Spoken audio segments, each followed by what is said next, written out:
Tahiti? Eh bien, elle nous a emportés avec elle sur son nuage, on y est toujours. Et c'est vrai que pour nous, c'est un vrai soulagement, c'est une vraie récompense aussi de tout le travail de Ça ces a été beaucoup dernières de travail années. justement de la porter aussi haut. Oui, effectivement, parce qu'on était frustrés, fiers quand même et frustrés néanmoins des titres de dauphine de nos dernières lauréates.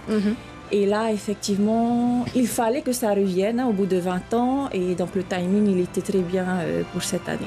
Et on imagine que vous avez hâte de retrouver Veille Malama ce soir. On va évoquer la parade en son honneur. Veille Malama qui sera escortée par d'anciennes Miss et leurs dauphines, mais aussi par les Mister Tahiti. On sent qu'il y a un réel engouement derrière Veille Malama. Oui, effectivement, spontanément, plusieurs personnes, quand ils ont appris qu'il allait y avoir un événement populaire qui allait être organisé, se sont proposés pour soit décorer les chars, défiler avec elle. Le feu d'artifice aussi, c'est un beau cadeau que nous fait à 20h dans les jardins de Paoufei. La société qui va le tirer. Et ce qui nous rend fiers surtout aussi, c'est que finalement, on voit qu'on arrive à mobiliser, quand il y a une vraie cohésion, en fait, on arrive à mobiliser en fait, des gens, des forces qui font qu'en quelques heures, en quelques jours, on va arriver à proposer en fait, un événement qui va montrer au monde en fait ce que c'est l'accueil polynésien. C'est ça, c'est bien propre à la population polynésienne finalement. Rava, la parade partira donc de la présidence et ira jusque dans les jardins de Paoufei. Comment avez-vous pensé cette parade pour que chacun puisse être au plus près finalement de Miss France? Alors, il y a eu quelques débats sur une pirogue, elle va marcher, et finalement, on a arrêté l'idée d'un char fleuri, parce qu'effectivement, le parcours est quand même un peu long pour les porteurs. Bien sûr. Et puis, il y aurait eu bagarre, je pense, pour savoir qui allait la porter. Donc, l'idée du char, c'est aussi pour permettre à plus de monde de la voir parce qu'elle sera surélevée.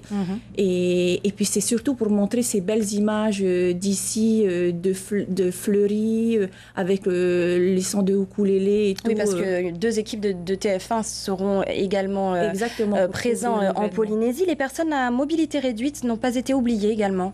Oui, et ça, on voudrait vraiment remercier le président pour avoir organisé ça. Il a pensé à eux et elle va les rencontrer juste avant la parade, effectivement. Donc, lors d'un entretien à la présidence vers 15h, il me semble. Alors une fois dans les jardins, des animations sont donc prévues. On parlait d'un feu d'artifice, il y aura des stands de maquillage, il y aura également une séance photo avec Miss France. La manifestation est organisée par des bénévoles. On imagine que ça n'a pas dû être facile de faire tout ça en l'espace de quelques jours. Ça n'a pas été simple, on n'a pas beaucoup dormi, mais comme je disais tout à l'heure, spontanément, les services du pays et de l'État aussi ont répondu présent, des particuliers, des sociétés privées. Donc, on avait besoin peut-être aussi de ce titre pour se rassembler. Rassembler la population. Voilà, un peu plus. Et puis, ça tombe bien, on est en fin d'année, il y a les fêtes qui approchent. C'est un beau cadeau pour tout le monde, voilà. Merci beaucoup Rava d'avoir accepté notre invitation. Et je le disais donc tout à l'heure, un feu d'artifice aura lieu donc samedi soir à 20h dans les jardins de Paoufei. Prenez également vos dispositions, il faut le dire, puisque la circulation évidemment sera modifiée. Des parkings seront à votre disposition et vous pouvez retrouver toutes les informations sur le site de tntv.pf. Voilà, et si vous ne pouvez pas être là, sachez que la parade sera également diffusée en direct sur TNTV samedi. Pour ceux qui ne peuvent pas non plus se rendre à l'aéroport ce soir pour l'arrivée de Veille Malama, les équipes de TNTV se mobilisent également pour vous offrir un direct à 22h50 et en live Facebook. Rendez-vous donc ce soir.